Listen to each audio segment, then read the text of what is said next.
오늘 우리에게 주시는 하나님의 말씀은 요한일서 3장 13절에서 24절입니다.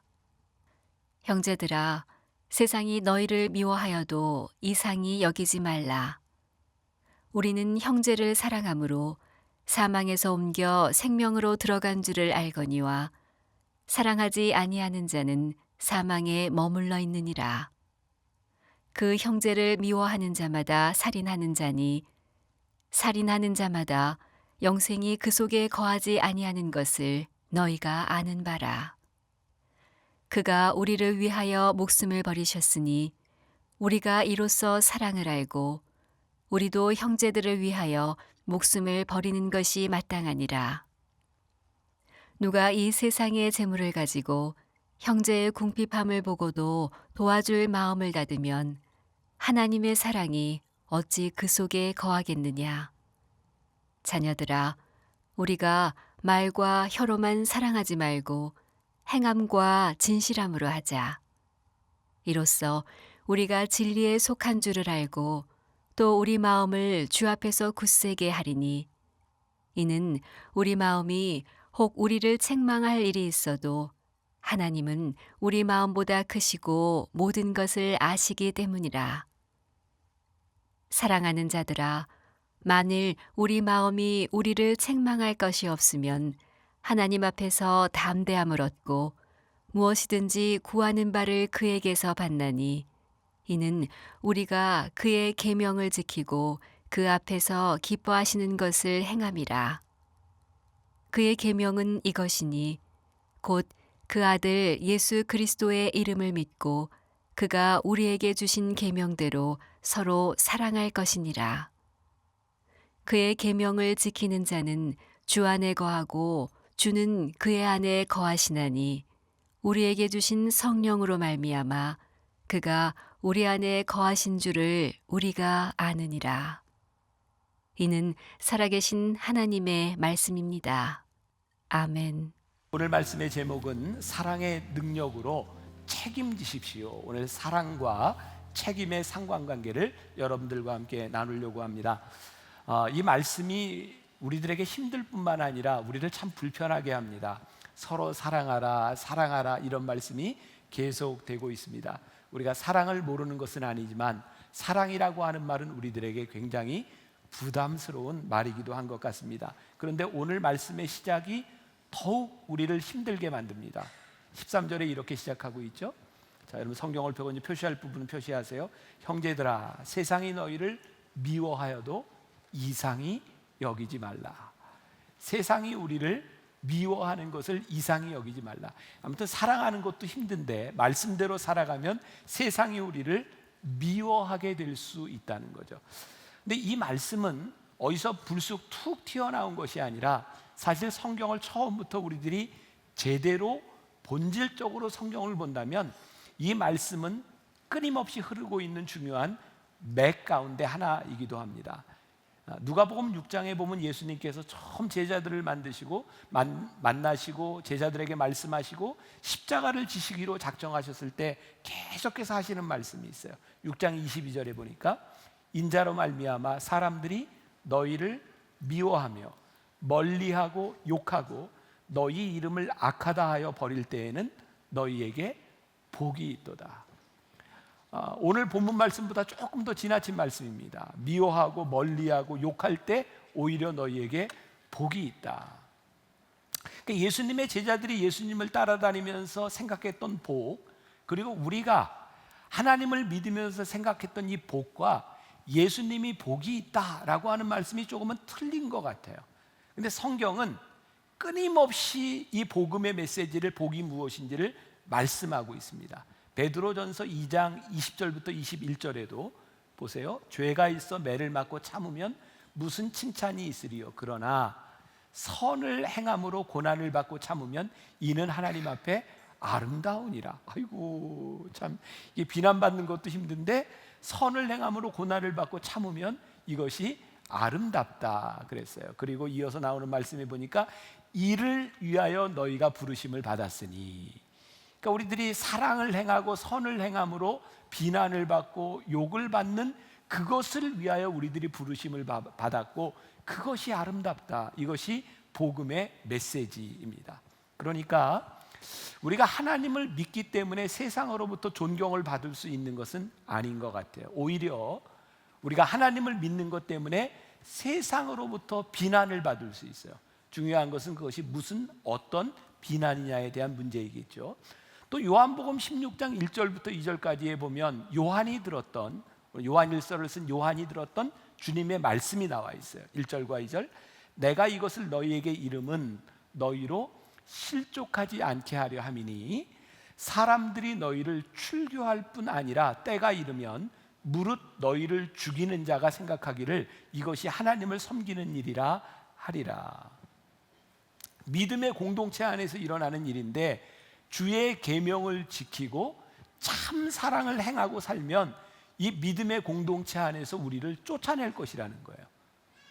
너희들이 미움을 당할 뿐만 아니라 오히려 너희를 죽이려고 하는 자가 나타날 거라는 거예요. 근데 그것을 이상히 여기지 말아라. 그것이 당연한 것이다. 그렇게 이 말씀을 보고 역사를 보니까 올해가 종교개혁 500주년을 지나가고 있는데요, 사실 종교개혁 200년 전부터 유럽에는 개혁이 일어나고 있었어요. 1200년대부터 위클리프라고 하는 사람이 성경을 번역하면서 개혁운동이 일어났는데, 그는 죽은 다음에 그의 시체를 찾아내서 정말 부관 참시를 하는 그런 일을 당하죠. 그리고 100년 후에 체코의 얀 후스라고 하는 사람이 화형을 당합니다. 루터는 얀 후스의 영향을 받은 사람이에요. 그리고 루터가 종교개혁을 하고요, 그 이후에 영국에서는 감리교회 창시자인 존 웨슬리라고 하는 개혁가가 나타나기도 합니다. 근데 놀라운 것은 이들이 다 교회 안에서 개혁, 말씀의 본질을 외치다가 다 죽임을 당하거나 그들이 출교를 당하게 되었다는 거예요.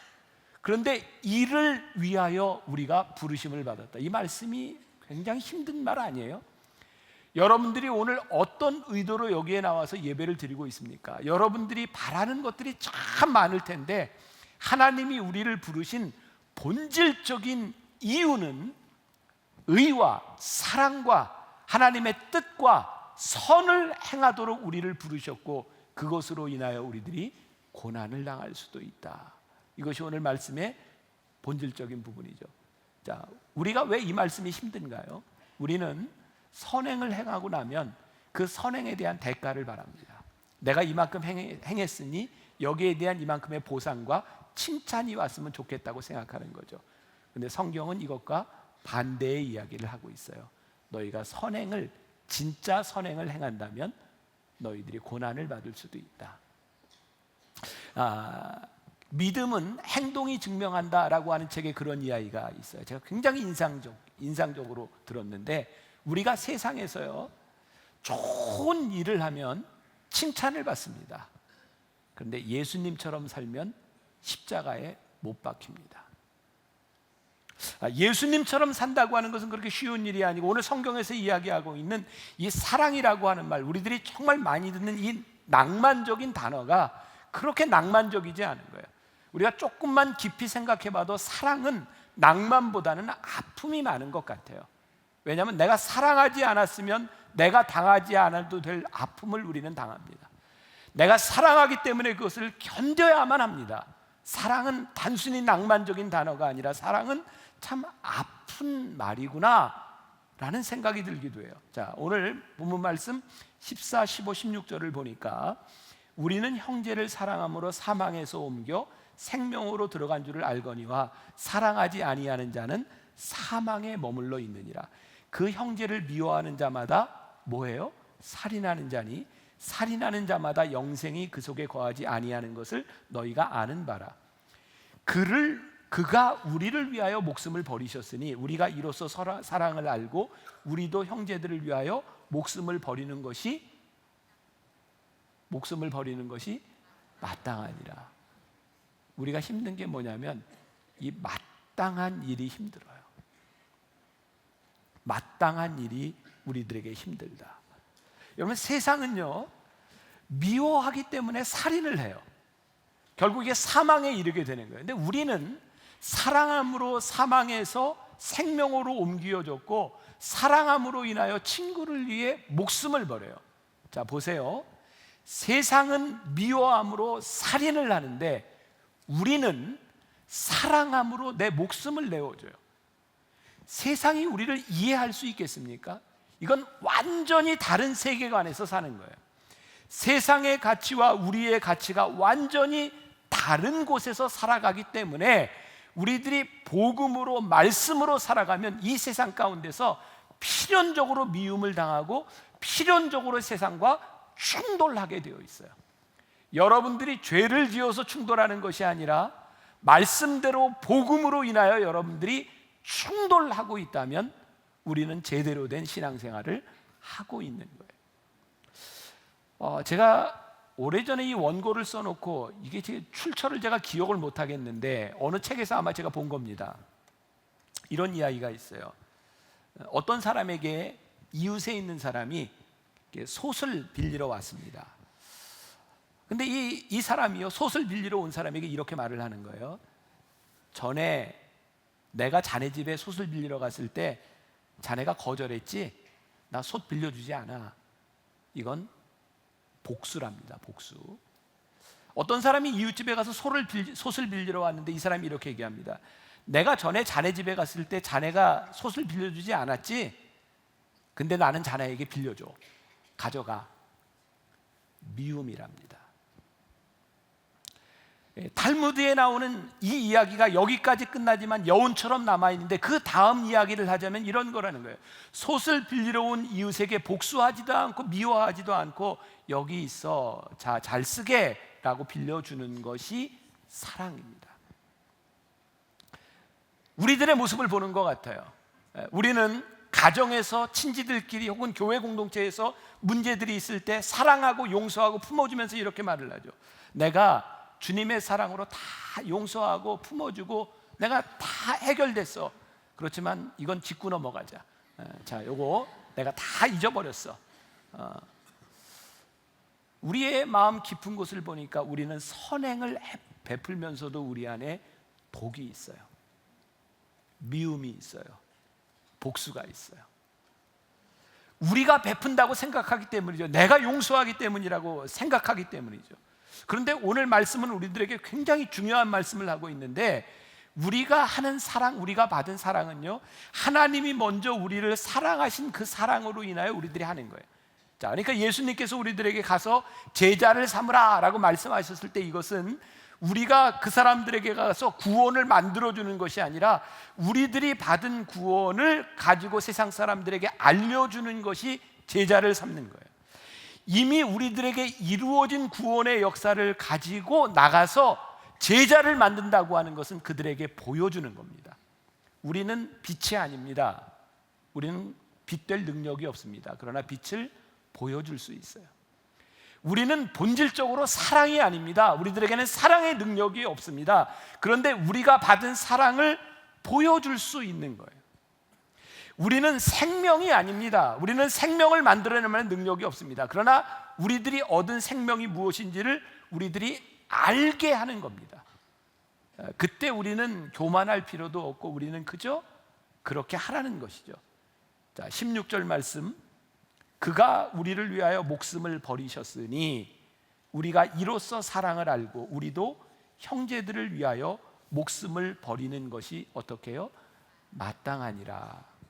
자, 오늘 여러분들에게 사랑에 대한 구별을 하나 해드리려고 합니다. 우리들이 흔히 사랑을 착각하는 경우가 있는데 하나는 뭐냐면 자기애에 근거한 이기적인 사랑과 지금 하나님께서 말씀하시는 내가 목숨을 내어줄 수 있는 사랑에 대해서 우리들이 종종 혼동할 때가 있는 것 같아요. 그래서 우리는 내가 사랑하는데 상처를 주고 내가 사랑하는데 아픔을 주기도 합니다. 올해 초에 제가 영화를 하나 봤습니다. Passengers라고 하는 영화인데 여러분들 한번 보세요. 영화 굉장히 좋은 영화입니다. 제가 이 말씀 막 준비할 때 이 영화를 봤기 때문에 영화를 보고 와서 제가 바로 원고에다가 이렇게 써놓은 부분입니다. 저는 영화를 봐도 그냥 안 보는 사람입니다. 이렇게 늘 설교 준비를 하면서 봐요. 네. 이 영화는요, 주인공이 딱 등장인물이 3명밖에 안 나옵니다. 굉장히 지루하리라고 생각했는데 영화가 너무너무 괜찮은 영화였어요. 이 영화 한 편이 꼭 복음을 이야기하는 것 같다는 생각이 들었어요. 이 영화는요, 미래에 대한 영화인데 어떤 그 우주선에 5천 명의 사람이 동면한 채로 이제 다른 행성으로 이렇게 갑니다. 저렇게 다 동면이 돼 있어요. 그런데 몇 년이 걸리냐면 120년이 걸립니다. 그러니까 사람들이 동면을 하지 않고는 갈 수 없는 거예요. 120년 후에 거기에서 딱 깨어나게 되어 있습니다. 그런데 사고가 나서 주인공이 90년 먼저 30년 만에 깨어났습니다. 혼자 깨어났어요. 그래서 거기에서 이 엔지니어이기 때문에 다시 동면에 들어가려고 하는데 방법이 없는 겁니다. 다행히 이 우주선은 첨단 장비들이 다 갖추어져 있고 뭐 아무튼 버튼만 누르고 명령만 하면 온갖 음식들이 다 나오고 모든 엔터테인먼트 기구들이 다 되어 있어요. 1년 동안 신나게 먹고 신나게 즐겼는데 1년쯤 지나니까 너무너무 고독해서 자살을 생각합니다. 그때 우연히 동면하고 있는 여자 중에 한 여자의 신상을 보게 되었는데 오로라라고 하는 여자인데요, 자기가 생각했던 딱 이상의 여자를 만나는 거예요. 여기서 이 남자가 고민을 합니다. 왜냐하면 이 여자를 깨울 수 있거든요. 왜 고민하냐? 내가 사랑하는 내 이상의 여자를 깨워서 내가 함께 평생을 살아갈 수 있는 거예요. 내가 사랑하니까. 근데 만일 이 여자가 그 사실을 안다고 하면 얼마나 이 남자를 증오하겠습니까? 이 남자는 고민하다가 결국은 깨우기로 하고 사고를 가장하고 모든 사실을 숨깁니다. 그 혼돈 가운데 이 여자도 무척 힘들었지만 서로 사랑하게 되고요, 이 안에서 둘이 결혼을 하게 됩니다. 근데 바로 결혼하기 전에, 프로포즈를 하기 전에 모든 일이 들통이 나요. 이 여자는 이 남자를 증오합니다. 어떻게 그렇게 이기적일 수 있어요? 당신이 나를 사랑한다고 내 일생을 이렇게 망쳐놓고 나를 여기서 죽게 할 수 있냐고. 도저히 용서가 되지 않는 거예요. 근데 이때 이제 이 영화의 이제 클라이막스가 이제 사고가 나면서 이 우주선 안에 있는 5천 명이 다 죽을 수밖에 없는 상황에서 이 남자가 아무튼 그 우주선을 고치는 장면이 나오고, 이 남자가 죽을 수밖에 없는 상황 가운데서 이 여자가 구해줘요. 그 안에 이제 많은 이제 이야기들이 있었겠죠. 그리고 이 짐 프레스턴이라고 하는 주인공은 깨닫습니다. 내가 이 여자를 정말 사랑하는구나. 그래서 어떤 결정을 내리냐면 둘 중에 한 사람이 남아서 한 사람을 동면시킬 수 있는 방법을 찾았기 때문에 한 사람은 다시 동면에 들어갈 수 있어요. 기꺼이 이 남자는 여자에게 이야기합니다. 미안하다고 동면에 들어가서 깨어나서 이루고 싶은 꿈을 이루라고. 그리고 이 남자는 자기 홀로 외로이 죽어갈 결심을 합니다. 영화는 거기에서 모든 내용이 끝나고요, 90년이 지난 120년의 어느 날 그 우주선이 딱 비춰집니다. 그리고 거기에는 두 사람이 행복하게 살았던 흔적만이 남아 있습니다. 여자는 혼자 들어가지 않았고 남자는 혼자 죽지 않았고 거기에서 함께 죽습니다. 이 영화가 두 가지를 우리들에게 명확하게 말해줍니다. 나는 무지하게 사랑하지만 그것이 이기적인 사랑일 때 그 사랑으로 인하여 누구를 죽입니다.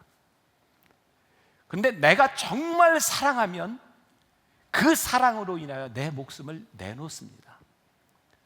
오늘 성경이 우리들에게 이야기하는, 요한 공동체가 우리들에게 이야기하는 하나님의 사랑이 뭔지 아세요? 하나님은 하나님을 사랑하셔서 우리를 위해 죽으신 것이 아니라 우리를 위하여 하나님이 그 사랑으로 목숨을 내어주셨고, 그 사랑을 안 우리들은 나를 사랑함으로 누군가를 사랑한다고 이기적인 사랑을 하는 것이 아니라 그 사랑을 위하여 내가 죽을 수 있다. 이것이 요한 공동체가 이야기하고 있는 사랑의 이야기입니다. 우리들 주변에 일어나는 참 그런 많은 이야기죠. 우리는 쉽게 이런 얘기합니다. 내가 너 얼마나 사랑하는 줄 알아? 부모가 자식을 사랑하고 남편과 아내가 내가 당신을 얼마나 사랑하는 줄 알아? 그런데 왜 우리는 이렇게 아플까요?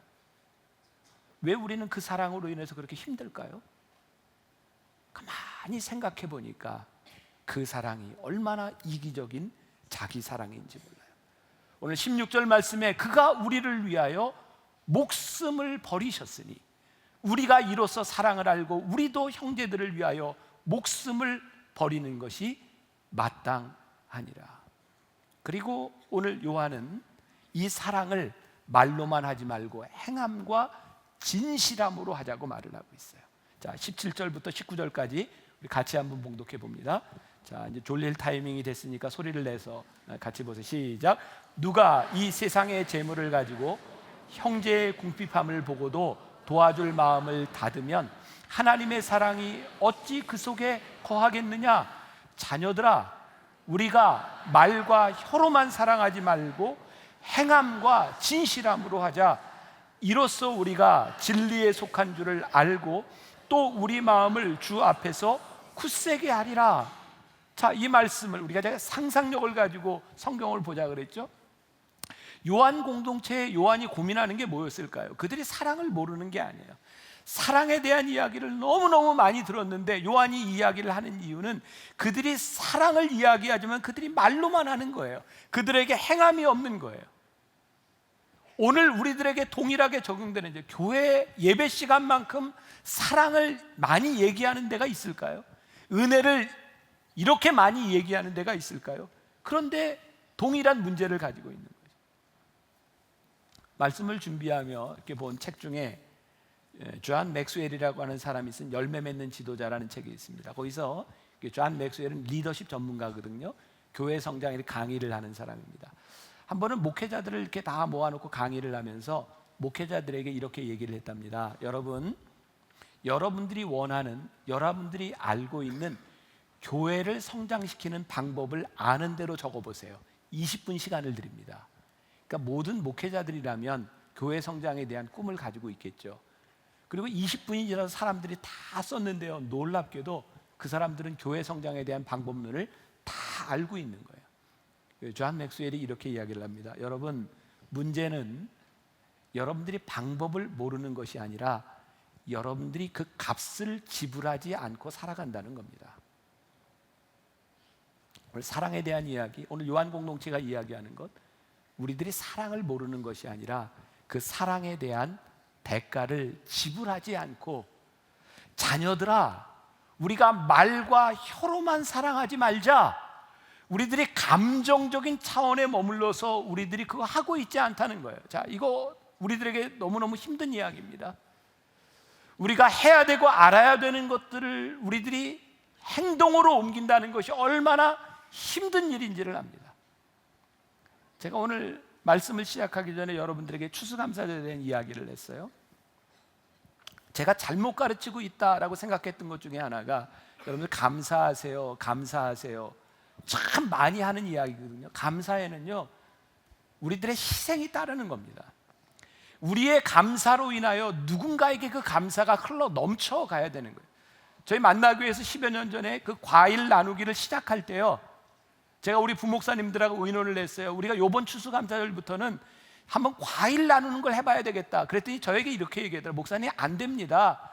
분당에 사는 사람들 진짜 말 안 듣습니다. 그 사람들 과일 가지고 온다고 안 가져올 사람입니다. 우리 부목사님들이 여러분들을 보았던 시각을 제가 그냥 전달해 드리는 겁니다. 근데 제가 그랬어요. 됩니다. 해봅시다. 사랑의 수고를 해봅시다. 그리고 첫 번째 추수감사절 그 과일을 나누던 날, 저는 여러분들의 모습을 보면서 울었어요. 저 로비에 과일이 쌓이는 걸 보면서 눈물이 났어요. 그리고 그런 이야기를 들었어요. 어떻게 이런 일이 일어날 수 있는지, 이 앞에 상가들의 과일을 파는 집에 과일이 다 떨어졌다는 거예요. 그리고 그 수고가 지금 지난해 700가정이 넘는 가정에 과일을 못 먹는 과일이 아니라 좋은 과일들을 나누어 줄 수 있는 그 사랑의 수고가 감사절을 통해서 나오고 있는 거예요. 어려워요. 우리들의 수고가 필요한 거예요. 우리들의 희생이 필요한 거예요. 오늘 중요한 말씀이 이어지고 있는데요, 21절과 22절 말씀에 보니까, 사랑하는 자들아, 만일 우리 마음이 우리를 책망할 것이 없으면 하나님 앞에서 담대함을 얻고 무엇이든지 구하는 바를 그에게서 받나니 이는 우리가 그의 계명을 지키고 그 앞에서 기뻐하시는 것을 행함이라. 우리가 사랑을 이야기하고 신앙을 이야기하는데 우리의 마음을 답답하게 하는 게 있어요. 기도하는데 기도에 응답이 되지 않고요, 말씀대로 살아가는 것 같은데 마음이 답답한 거예요. 이게 무슨 얘기예요? 너희들 마음에 책망할 것이 있구나. 우리들 마음에 책망할 것이 없으면 하나님 앞에서 담대함을 얻는데 네 안에 책망할 것이 있기 때문에 네가 말로만 조잘조잘하지 내 삶에 행함이 없기 때문에 너에게 책망할 것이 있어서, 또 무엇을 구하는 바를 그에게서 받을 수 있는데 그 뒤에 있는 계명을 지키고 그 앞에서 기뻐하시는 것을 행하면 네가 받을 수 있는데, 네 기도가 응답되지 않는 중요한 이유 가운데 하나는 네가 하나님이 기뻐하시는 것을 하지 않는구나. 제가 좀 힘든 얘기인데 제가 고백을 하면 여러분들의 삶에 많이 공감이 될 것 같아요. 저 부부싸움 안 하게 생겼죠. 잘 안 합니다. 근데 지난 한 달 동안 제 아내하고 저하고 조금 힘들었어요. 감정적으로. 지난 한 달 동안 설교하는데 너무너무 힘들었어요. 근데요, 그 힘든 기간의 주제가 다 사랑이에요. 근데 그게 힘들어요.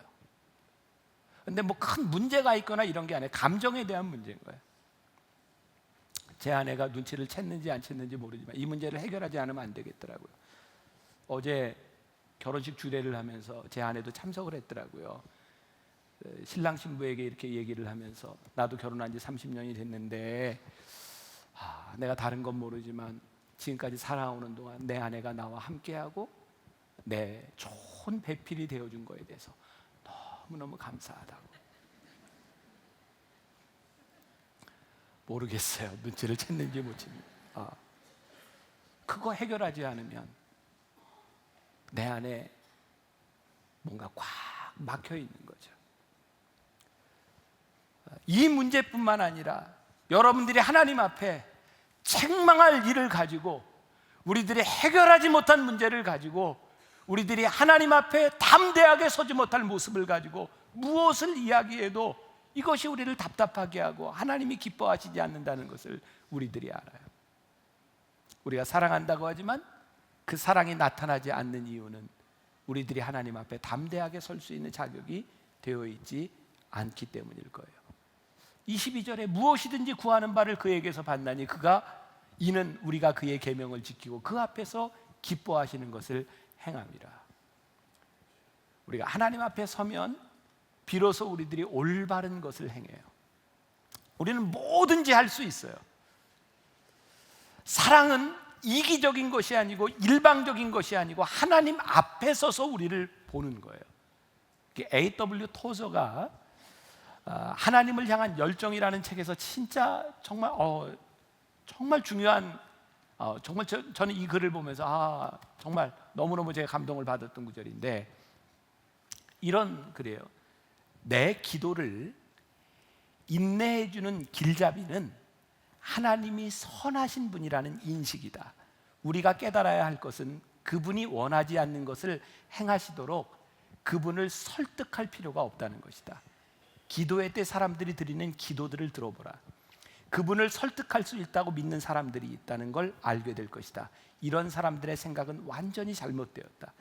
하나님이 어떤 분이신지를 알게 될수록 내가 그분께 무엇을 기대해야 할지를 더욱 알게 되고, 또한 그분이 내게 무엇을 기대하시는지를 더 잘 이해하게 된다.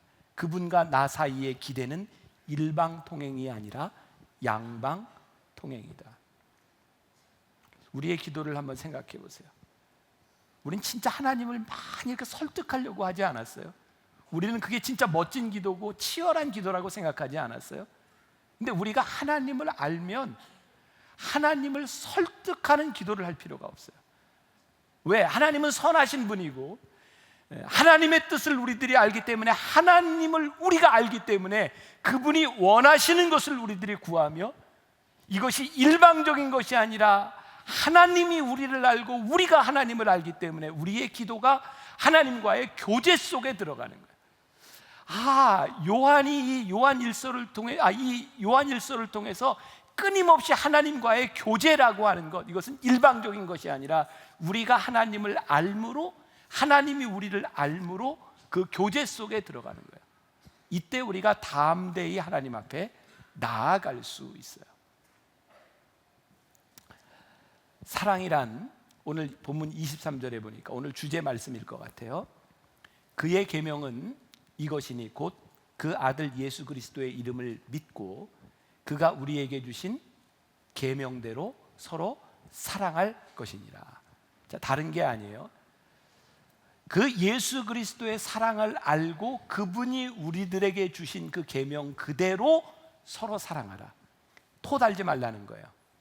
본질적인 그 사랑 위에 서라는 거예요. 예를 들면 우리가 이제 여기 공이 하나 있다고 쳐요. 여기 조명들이 많이 비추고 있는데 조명이 이렇게 비치면 그림자가 이쪽으로 비칩니다. 이쪽으로 이렇게 비치면 그림자가 이쪽으로 비치고 조명의 각도에 따라서 그림자가 작게도 되고 길게도 되고 타원형이 되기도 하고 조명이 여러 개가 비치면 그림자가 여러 개가 생기기도 합니다. 본질은 딱 하나입니다. 공입니다. 사랑은 딱 하나입니다. 그런데 우리는 이 사랑을 자꾸 변질시키려고 하는 거죠. 아주 멋진 얘기입니다. 이게 사랑을 우리들이 잘못 왜곡하면 변질되고요, 변질되면 저질되는 겁니다. 참 운율이 맞죠? 본질, 변질, 저질. 이게 조현철 목사님이 이렇게 강의하면서 이런 얘기했는데 이게 참 멋지다는 이야기를 했어요. 우리들이 끊임없이 그 계명 안에서 하나님의 본질 안에서 서로 사랑하라, 이것을 변질시키지 말고 우리들이 그 사랑 안에 서라는 거예요. 그래서 요한복음 15장 12절에서 예수님께서 하신 말씀을 기억하고 있죠. 내 계명은 곧 내가 너희를 사랑한 것 같이 너희도 서로 사랑하라 하는 이것이니라. 요한복음 13장 1절 세상에 있는 자기 사람들을 사랑하시되 끝까지 사랑하시니라. 이게 사랑의 본질이에요. 서로 사랑하고 끝까지 사랑하고. 저는 오스왈드 챔버스를 참 좋아하는데 그가 주님은 나의 최고봉이라고 하는 책도 썼고 그는 그의 삶에서 하나님의 영광, 거룩함이라고 하는 이야기를 참 많이 하거든요. 그는 사랑의 명령은 우리를 영광스럽게 하고 하나님을 영광스럽게 한다는 거예요. 굉장히 중요한 표현이라고 생각해요. 우리가 진정한 사랑, 본질적인 사랑이 우리 가운데 일어나면 우리가 영광스럽게 되고 하나님이 영광스럽게 되는 거예요. 이게 오스왈드 챔버스가 한 이야기 가운데 하나인데요, 지금까지 당신은 예수 그리스도를 위해 삶을 바칠 수 있는 영광스러운 기회를 놓치지 않고 살아왔는가? 예수님은 우리에게 그분을 위해 죽으라고 부탁하지 않으시고 우리의 삶을 내어놓으라고 부탁하신다. 죽으라고 부탁하는 게 아니라 우리의 삶을 내어놓으라고. 주님은 우리의 죽음을 위해 자신을 희생하지 않으셨다. 주님은 우리의 죽음이 아니라 우리의 삶을 원하신다. 저는 이 말씀을 이렇게 묵상하다가 저에겐 이런 결론이었어요. 우리 굉장히 비장하잖아요. 예수님을 위해 죽는다, 죽는다, 죽는다, 죽는다. 이웃을 위해 죽는다, 형제를 위해 죽는다. 저는 이게 죽는다고 생각을 했는데 사실 이게 죽음이 아니더라고요. 뭐냐면 내가 형제를 위해 죽는다고 하는 것은 내 삶의 선택의 일부분이에요. 죽는 것이 죽음이 아니라 내가 내 삶에서 선택한 것이 죽음일 수 있고요, 내 삶의 선택이 끝까지 희생하며 살아갈 수 있고요, 우리는 죽음을 위해 달려가는 것이 아니라 우리들의 삶에서 죽음도 나타나고 삶도 나타나고 우리는 하나님께서 우리들에게 주신 영광스러운 삶을 위하여 우리들의 삶을 살아가는 거예요. 우리가 죽음을 위해 달려가고 있지만 그것은 죽음이 아니라 우리들이 치열하게 하나님의 말씀을 가지고 살아가는 삶이에요. 그때 우리의 죽음이 영광스럽죠. 와, 내가 주님의 말씀대로 살아가는 삶이 죽음으로도 나타나고 희생으로도 나타나고. 이 사랑이라고 하는 것은 우리들에게 마땅한 의무와 책임을 이야기해요. 오늘 말씀이 사랑과 책임이 연결되어 있죠. 24절에 그의 계명을 지키는 자는 주 안에 거하고 주는 그의 안에 거하시나니 우리에게 주신 성령으로 말미암아 그가 우리 안에 거하시는 줄을 우리가 아느니라. 말씀이 이렇게 좀 어려워요, 성경이. 그래서 제가 오늘 여러분들에게 졸지 말라 계속 이야기하는데 이 말씀에 흐르는 맥이 그래요. 뭐냐면 사랑은 결코 낭만적인 것이 아니라 우리들에게 책임을 요구한다는 것이고 우리들에게 책임이 있기 때문에 사랑이 결코 낭만적일 수 없다는 거예요. 자, 아까 잠깐 언급한 이야기인데요. 교회만큼 은혜와 사랑을 이야기하는 공동체가 있을까요? 근데 우리는 진짜 이 교회 안에서 흐르는 사랑, 흐르는 은혜를 경험하나요? 우리들이 경험하지도 못할 뿐만 아니라 세상이 우리를 바라보며 그렇게 영광스럽게 생각하지 않아요. 이유가 뭘까 생각해 보니까 우리들의 이 사랑에 대한 책임에 대한 문제더라고요. 우리는 교회에서 사랑과 은혜를 이야기할 때 무슨 사랑과 은혜를 이야기하냐면 우리가 입은 사랑과 우리가 입은 은혜, 그것을 너무 많이 이야기하는 거예요. 근데 정작 중요한 것은 오늘 요한 공동체가 이야기하는, 요한이 이야기하는 이 사랑은 너희들이 하나님의 사랑을 입었으므로 너희들이 말로만 하지 말고 그 사랑을 보여주라는 거예요. 우리들에게 그 사랑이 보여주지 않으면 그것은 거짓이라고 말씀하고 있는 거예요. 그러니까 뭐냐면 하나님의 사랑의 본질은 우리들이 받은 은혜와 사랑에서 끝나는 것이 아니라 우리들이 받은 은혜와 사랑을 보여주는 거예요. 세상은 우리들이 받은 은혜와 사랑을 보는 것이 아니라 우리들이 받은 은혜와 사랑을 우리들이 지키는 것을 봅니다. 우리가 좀 반쪽만 살았죠. 그래서 우리들이 책임 없는 삶을 살아요. 자, 다시 말씀합니다. 이 말씀이 저와 여러분들과 앞으로 우리들의 삶에 얼마나 힘든 이야기인지 알아요. 사랑이 낭만적이지 않다는 것, 그 사랑은 우리들에게 책임을 요구한다는 것.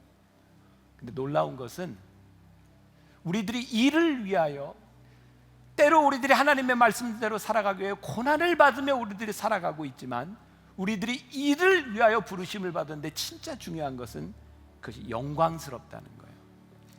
하나님의 나라에서 우리의 사랑과 희생과 수고가 해같이 빛날 것을 우리들이 믿기 때문에 우리들이 이 영광스러운 삶을 살아가는 거예요. 우리들에게 중요한 건 세상의 비난이 아니라 영광이에요. 우리들에게 드러나는 영광, 우리들을 통해서 드러나는 하나님의 영광, 세상이 우리를 통해 보게 되는 하나님의 사랑. 요한이 오늘 우리들에게 말씀하고 우리들이 오늘 그 책임을 가지고 나가서 살아야 되는 이유이기도 합니다. 오늘 제가 여러분들 굉장히 힘들게 합니다. 왜? 한 주간을 살아야 되는 여러분들의 삶이 결코 쉽지 않기 때문입니다.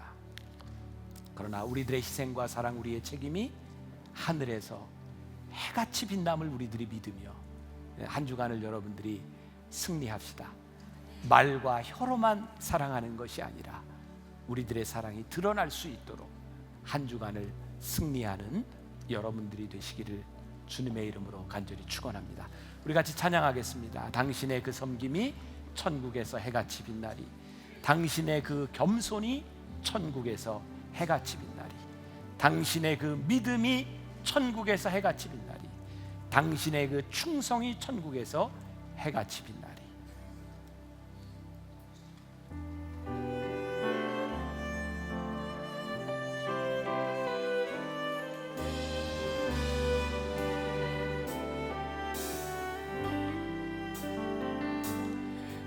당신의 그 섬김이 전국에서 해같이 빛나리, 당신의 그 겸손이 전국에서 해같이 빛나리, 당신의 그 믿음이 전국에서 해같이 빛나리, 당신의 그 충성이 전국에서 해같이 빛나리, 주님이 기억하시면 좋다리, 예수님 사랑으로 아버지 하나님의 사랑이 얼마나 있는지, 아버지 하나님의 말씀대로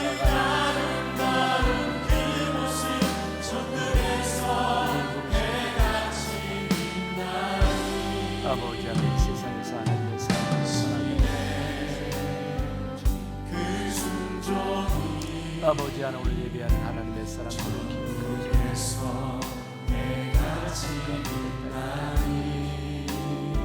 아버지 하나 당신의 성령님을 그 사랑이 아버지 하나 사랑의 수고에서 내가 지린다니